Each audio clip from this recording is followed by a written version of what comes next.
ఉంది. ఇంత భూమి ఈ భూమి అంతా కూడా మీదే చూసుకోండి అంటే అవును సార్ నేను ఆల్రెడీ చూసాను సార్ అని చెప్పాను. అయితే దీన్ని మీరు కంట్రోల్‌లోకి తీసేసుకోవాలమ్మా అన్నారు. అలాగే సార్ అని చెప్పాను. అప్పుడున్న ఒక ఇన్‌చార్జ్ పర్సన్‌గా ఆయన డైరెక్షన్స్ ఇచ్చారు, చేశాము.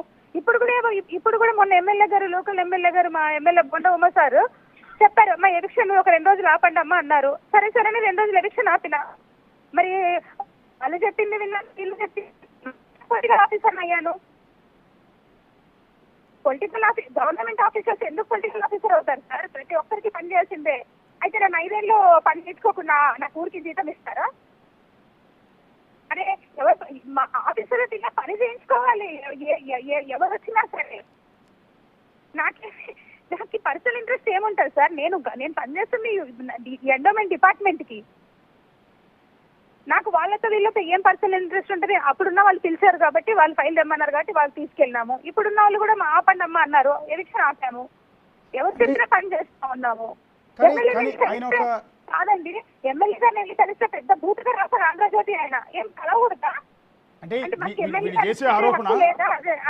సిటిజన్ గా మీరు అప్పుడు రిపోర్ట్ చేయాల్సింది అక్కడ ఉన్న మంత్రికి, లేదా వైజాగ్ ఎంపీగా ఉన్న ఎంవివి సత్యనారాయణ, లేకపోతే ఇంకా ఎమ్మెల్యేలు ఉన్నారు. అది కాకుండా విజయసాయి రెడ్డి పదే ఎందుకు కలిశారు అనేది వీళ్ళు చేస్తున్న ఆరోపణ. అందరూ ఉంటారు సార్, సాయి రెడ్డి సార్ ఒక్కరే ఉండరు. ఇన్ఛార్జ్ గా మూడు జిల్లాలకు ఇన్ఛార్జ్ గా విజయసాయి రెడ్డి గారు, అప్పుడు కన్నబాబు గారు ఉండేవాళ్ళు సార్. నేను అక్కడ వర్క్ చేస్తున్నప్పుడు కన్నబాబు సారు, అవంతి శ్రీనివాస్ సారు అంటే లోకల్ మినిస్టర్ గా వాళ్ళ ముగ్గురికి తీసుకెళ్ళిచ్చేవాళ్ళము. ఏదైనా 3 సెట్స్ అండి, ముగ్గురికి పంపించేవాళ్ళం. ఇప్పుడు బేసిక్గా ఆయన ఒక పెద్ద మనిషి అండి, విజయసాయి రెడ్డి గారు ఒక పెద్ద మనిషి, 68 ఏళ్ల వయసు, రాజ్యసభ మెంబర్ కూడా. అది కూడా వైఎస్ఆర్ కాంగ్రెస్ పార్టీలో చాలా కీలకమైన పదవులు. అంటే జగన్ గారి తర్వాత నంబర్ 2 స్థానంలో ఉన్న వ్యక్తి ఇవాళ బదనం అయిపోయారు. ఆయన పరువంతా దెబ్బతిని, అంటే ఈ వయసులో కూతురు వయసు ఉన్న మీతో అక్రమ సంబంధం అంటగట్టి మీతో ఆయన బిడ్డను కన్నాడంటూ ప్రచారం చేయటం వల్ల, అంటే మదన్ మోహన్ ప్రచారం చేయటం వల్ల. మదన్ మోహన్ వాడి బుద్ధి ఉండాలి ఫస్ట్. వాడంటున్నాడు సార్, పర్వాలేదు అన్న, నష్టమేం లేదు. ఒక పెద్ద ఆయన అట్లా మాట్లాడుతున్నాడు సార్. ఇప్పటికి కూడా మేము సార్ని పెద్ద ఆయననే మాట్లాడతాం. ఎందుకంటే వయసు రీత్యా ఉండొచ్చు, లేకుంటే ఆయన చేసిన సహాయం ఉండొచ్చు, ఏదైనా ఉండొచ్చు. అంతేగాని అసలు అంటే ఇప్పుడు భయం వేస్తుంది ఎవరితోన్నా మాట్లాడాలన్నా. ఇప్పుడు నా ఇష్యూ మీద వెళ్ళి మా మినిస్టర్ గారిని కలవాలి, నేను భయం వేస్తాను వెళ్ళాలంటే. ఏం మాట్లాడతారు వీళ్ళని? ఒక ఆడపిల్ల, ఒక గవర్నమెంట్ ఆఫీసర్ని మీరు ఇంత క్యారెక్టర్ అసాసినేషన్ వేస్తే రేపు పొద్దున ఇంకొక కొన్ని రోజులు నేను ఉద్యోగం చేయాలి.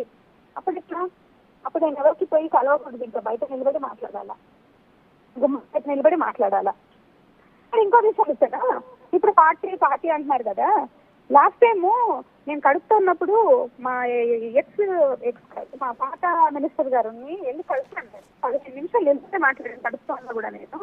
మరి ఆ రోజు నేను అంత బతిలన్నా కూడా నాకు ట్రాన్స్ఫర్ చేయలేదు సార్. మరి ఆ గవర్నమెంట్ లో నేను ఆ రోజు కడుపేసుకొని వెళ్ళి తర్వాత నేను మా అమ్మ కాడ ఉంటానండి, నాకు ఇక్కడ ఫుడ్కి దానికి ప్రాబ్లం అవుతుందని అడిగితే ఎంత బతిలన్నా చేయలేదు అంత. ఆ రోజు ఒకటే పెట్టుకోవాల్సింది, నేను అంత బతిలన్నా నాకు చేయలేదు. మరి నేను ఓన్లీ ఒక పెద్ద అయినా నన్ను కష్టంలో వచ్చినప్పుడు కాపాడారు అన్న ఒక ఉద్దేశంతో ఏదో మంచి చెడు ఎప్పుడైనా వచ్చినప్పుడు నమస్తే సార్ అని ఒక నమస్తే పెడతాం అంతేగాని ఏదైనా ప్రసాదం, దేవుడి ప్రసాదం అంటే ప్రసాదం ఇస్తాం, లేదంటే ఏదైనా ఇన్విటేషన్, టెంపుల్ ఇన్విటేషన్ అంటే ఇచ్చామే కానీ అంతకుమించి ఇంకేం చేస్తాం సార్? ఆయన నాకు అర్థం కాదు. ఎగ్జాక్ట్లీ దానికి నేను ఓపెన్ గా క్షమాపణ అడిగాను. నేను నా వైపు నుంచి ఏ తప్పు జరిగిన దానికి నన్ను క్షమించండి సార్ అని అడిగాను నేను సార్ని. ఇప్పుడు ఈ వ్యవహారం బయటకు వచ్చిన తర్వాత మాట్లాడారండి విజయసాయి రెడ్డి గారితో మీడియాలో, ఓపెన్ మీడియాలో చెప్పాను కదా సార్ నేను సార్కి. ఓకే, కానీ ఎందుకు అనుకుంటున్నారండి? అంటే బేసిక్గా ఎవరు కూడా ఊహించరండి 68 ఏళ్ల వయసులో ఉన్న వ్యక్తితో. ఆయన ద్వారా అయితేనే ఆయన అనుకునే అమౌంట్ రీచ్ అవ్వగలడు. లేదంటే సుభాష్ మీద ఉన్న కోపంతో, ఆల్రెడీ సుభాష్ ని అన్నాడు కాబట్టి సుభాష్ మీద ఉన్న కోపంతో అయినా విజయసాయి రెడ్డి గారు ఆయన వర్క్ చేశాడు కాబట్టి ఆ ఉద్దేశంతో అయినా సరే అతన్ని రప్పించాలన్న ఒకే ఒక ఉద్దేశంతో తన పర్సనల్ కోపం కోసం, పర్సనల్ ఈగో కోసం ఒక దగ్గర మనిషిని లాగాడు బయటకి. అంటే విజయసాయి రెడ్డి పేరు చెప్తే సంచలనం అవుతుందన్న ఉద్దేశమా? ఉన్నట్టు. అంటే ఆయన చెప్తున్న లాజిక్ ఏంటంటే, ఆయన అమెరికా పంపించడానికి స్కాలర్షిప్ వివాదం ఏదో జరిగితే మీరు విజయసాయిరెడ్డితో పంపిస్తే విజయసాయిరెడ్డి గారు ఢిల్లీలో కూర్చుని అన్ని పేషీల చుట్టూ తిరిగి ఆయన అప్లికేషన్ని క్లియర్ చేయించారు, స్కాలర్షిప్ని క్లియర్ చేయించారు. ఒక మాట, ఒక చిన్న మాట. ఇప్పుడు నేను ఒక ఆఫీసర్ ర్యాంక్ లో ఉంది సార్, కొంచెం సహాయం చేయండి తనకి అని అడిగినందుకు సారు సరే అని సహాయం చేశారు. దానికి ఆయనే ఫైల్ తీసుకోగలి తిరిగాడంటే మీరు నమ్ముతారా? మీరు నమ్ముతారా సార్? అది ఆ మాట అంటే మీరు నమ్ముతారా? ఏదో లెటర్ రూపంలోనో లేకుంటే ఫోన్ రూపంలోనో హెల్ప్ చేసి ఉండొచ్చు, కాదనట్లేదు. అసలు అంత సార్ త్వరగా సార్ నేను వేరే చోటకు వచ్చాను, మీరు ఏదైనా మాట్లాడితే త్వరగా, లేదంటే మళ్ళీ ఒక 1 hour తర్వాత మళ్ళీ చేయండి. అంటే స్కాలర్షిప్ కి విజయసాయిరెడ్డి గారు కాదండి, ఆయన స్కాలర్షిప్ కి విజయసాయిరెడ్డి గారు సాయం చేసిన మాట నిజమేనా? సాయం అంటే ఏ విధంగా? ఆయన ఏమైనా డబ్బులు ఇచ్చారా ఏంటి ఈయనకి? అదే సెంట్రల్ లో క్లియర్ చేయించారు అనేది. సెంట్రల్ లో క్లియర్ గురించి నాకు తెలీదు సార్. నేను ఈ విధంగా స్కాలర్షిప్ లో ఈ విధంగా ఇబ్బంది పడుతున్నాను సార్ అని అంటే సర్లేమ్మా నేను ఏదైనా అవకాశం ఉంటే చెప్తానులే అన్నారు. నా ముందే చెప్పింది అయితే ఇదే. కానీ మీరు 2016లో విడాకులు తీసేసుకున్నారు కదా, ఆయన వెళ్ళింది 2020లో అనుకుంటా కదండి అక్కడికి. అరే నా పిల్లల కోసం నేను ఈ రోజు కూడా మదన్ మోహన్ నా పిల్లల కోసం అనేసి నేను ఉన్నానండి. ఇప్పటి వరకు కూడా మాట్లాడాము. మా చుట్టమండి, మా అమ్మ ఈ రోజు కూడా అన్నం పెడుతుంది. ఓకే, ఒక 1 year పోయినాక మా అమ్మ మళ్ళీ పిలిచి అల్లుడికి అన్నం పెట్టుకుంటది. ఎందుకంటే మా అమ్మ అల్లుడు బేసిక్ అతను చుట్టమండి, నా కోసం కాదు.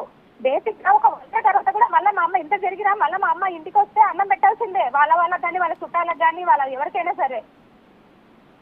చుట్టాన్ని పోగొట్టుకుంటారా? మదన్ మోహన్ కూడా అదేనండి బాబు, ఎంతమంది అర్థం కాదు. చివరిగా ఒక్క మాట మేడం, చివరిగా ఒక్క మాట,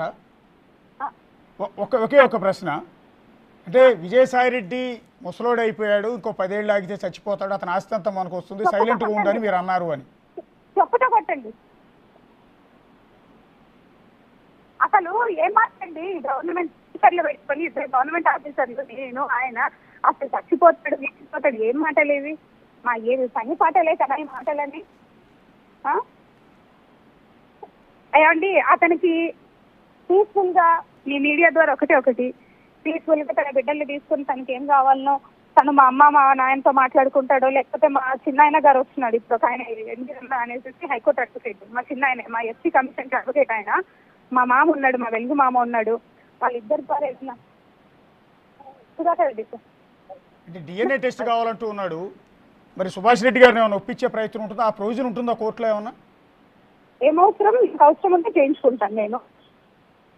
ఓకే, డిఎన్ఏ టెస్ట్ ఒప్పుకోరు సార్? డిఎన్ఏ టెస్ట్ ఒక మాట చెప్తానండి. ఇప్పుడు మా అమ్మ మా నాయనకి నేను మరి మా అమ్మ నాకేమైనా డిఎన్ఏ టెస్ట్ చేసి బయటేసి నేను పంపించిందా బయటకి? నాకు అవసరం ఉంటే నేను చేయించుకుంటాను. అంటే ఎన్డీ తివారీ కేసు చెప్తూ ఉన్నాడు. ఎన్డీ తివారీ గవర్నర్ ఇదే విషయంలో అక్కడ పిల్లోడు వెళ్ళి ఎస్, అది శాంతి గారు చాలాసేపు మాట్లాడారు. మనసు విప్పి తన ఆవేదన అంతా కూడా చెప్పుకునే ప్రయత్నం ఆవిడ చేశారు. సో మదన్ మోహన్ తన బాజీ భర్త, మదన్ మోహన్ చేసిన ఆరోపణ ప్రతి ఒక్కదానికి కూడా క్లారిటీ ఇచ్చే ప్రయత్నం చేశారు. అదే క్రమంలో ఇప్పుడు భర్తగా ఉన్న సుభాష్ రెడ్డి నాకు ఆవిడికి సంబంధం లేదంటూ బయటకు వచ్చిన ఆడియో నేపథ్యంలో అతని గురించి కూడా, అతను ఎందుకు అన్నాడో నాకు తెలియదు, కానీ 2 నెలల నుంచి మేము ఇద్దరు మాట్లాడుకోవటం లేదంటూ ఈ విషయాన్ని అయితే బయటికి చెప్పడం జరిగింది. సో ఈ వ్యవహారంలో విజయసాయిరెడ్డి పేరు బయటికి రావటం, ఎంపీ విజయసాయిరెడ్డి ప్రెస్ మీట్ పెట్టి తన కూతురు లాంటిది అలాంటి ఆవిడతో నాకు అక్రమ సంబంధం అంటగడతారంటూ ఆయన మీడియా మీద కూడా పెద్ద ఎత్తున మండిపడిన ఆగ్రహం వ్యక్తం చేసిన ఇదంతా కూడా చూసాం. ఈ నేపథ్యంలోనే ఇప్పుడు శాంతి గారు బయటకు వచ్చారు.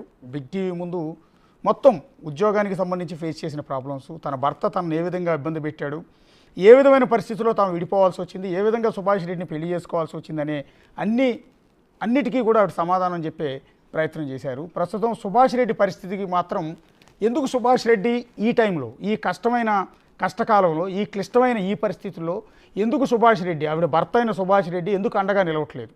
ఈ టైంలో వాస్తవంగా ఏ భర్త అయినా తన భార్య కష్టాల్లో ఉన్నప్పుడు, తన భార్య మీద లోకమంతా చుట్టముడితే ఆరోపణలు చేస్తున్న సందర్భంలో, తన భార్య మీద ఏకకాలంలో దాడులు చేస్తున్న సందర్భంలో మద్దతుగా పక్క నుండి భుజాన్ని చెయ్యేసి నేనున్నానని చెప్పి భరోసా ఇవ్వాల్సిన సుభాష్ రెడ్డి ఎందుకు రావటం లేదు? బహుశా శాంతి గారిని మనం అదే ప్రశ్న అడిగాం, ఎందుకు సుభాష్ రెడ్డి గారు హైదరాబాద్లో ఉంటున్నారంటే ఆవిడ ఒక కీలకమైన అంశాన్ని బయటికి చెప్పే ప్రయత్నం చేశారు. అదేంటంటే ఆవిడ మొదటి భార్య, ఎవరైతే సుభాష్ రెడ్డి మొదటి భార్యను మీరు ప్రశ్నించాలి, ఆవిడ ఎందుకు ఇబ్బంది పెడుతున్నారో మీరు ఆవిడని అడగండి అన్నారు. అంటే ఇందులో చాలా కీలకమైన వ్యవహారం మరొకటి ఉంది. బేసిక్గా ఆయన విడాకులు తీసుకుని పెళ్లి చేసుకున్నారా, విడాకులు తీసుకోకుండా నన్ను పెళ్లి చేసుకున్నారన్న విషయం కూడా ఇక్కడ శాంతి గారికి క్లారిటీ లేదు. ఆవిడ క్లియర్గా చెప్తూ ఉన్నారు, మొదటి భార్యతో విడాకులు తీసుకున్నాను కాబట్టి నేను పెళ్లి చేసుకుంటున్నాను అంటూ ఆ రోజు సుభాష్ రెడ్డి చెప్పిన మాటలు నేను నమ్మాను. కానీ ఇప్పుడు పరిస్థితులు చూస్తూ ఉంటే మొదటి భార్య విడాకులు తీసుకోలేదేమో అని అనుమానం కలుగుతోంది. సో ఇప్పుడు సుభాష్ రెడ్డిని అడ్డుకోవటంలో నా వైపుకు రాకుండా నాకు సపోర్ట్ చేయకుండా సుభాష్ రెడ్డిని గత 2 నెలల కాలం నుంచి హైదరాబాద్లో ఉంచడం వెనక ఆయన మొదటి భార్య హస్తం ఉంది అనేది ఆవిడ కొన్ని అనుమానాలు వ్యక్తం చేస్తున్న నేపథ్యంలో ఇవాళ సుభాష్ రెడ్డి దీని పైన నోరు విప్పాలి. ఖచ్చితంగా నిజంగా ఆయన పెళ్లి చేసుకున్న భర్త అయితే, నిజంగా అగ్నిసాక్షిగా 3 తాళి కట్టిన భర్త అయితే, ఆవిడతో సంసారం చేసి ఒక బిడ్డను కన్న భర్త అయితే ఎందుకు భార్యనట్ట నిట్ట నిలువున సముద్రంలో వదిలేసి వెళ్ళిపోయాడు?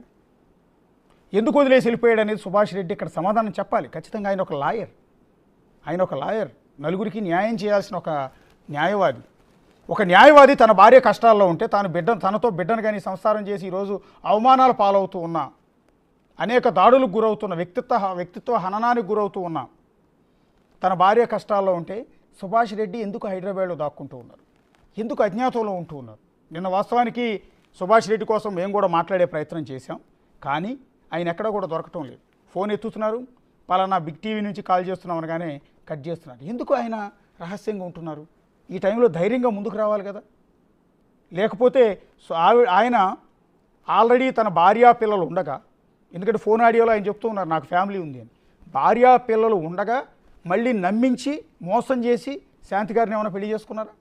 ఎందుకు ఆ క్లాష్ ఏమొచ్చింది? అవసరమైతే సుభాష్ రెడ్డి గారికి అలాంటి మోసం చేస్తే నేను కోర్టులో తేల్చుకుంటాను అంటూ శాంతి గారు ఆ మాట కూడా అంటూ ఉన్నారు.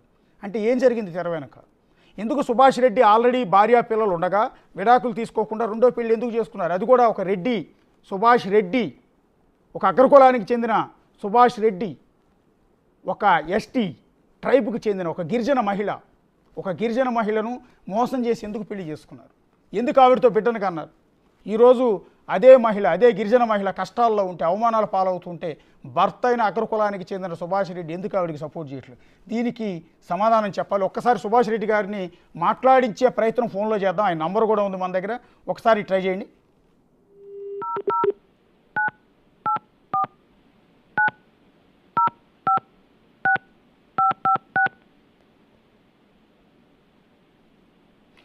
సుభాష్ రెడ్డికి ఫోన్ కాల్ కోసం ట్రై చేస్తూ ఉన్నాము. మీ ఫోటోలో కనిపిస్తున్న వ్యక్తి సుభాష్ రెడ్డి. రింగ్ అవుతుంది, ఒకసారి చూద్దాం. మీరు డయల్ చేస్తున్న నంబర్ ప్రస్తుతం బిజీగా ఉంది, దయచేసి తరువాత ప్రయత్నించండి. సుభాష్ రెడ్డి గారు రెగ్యులర్గా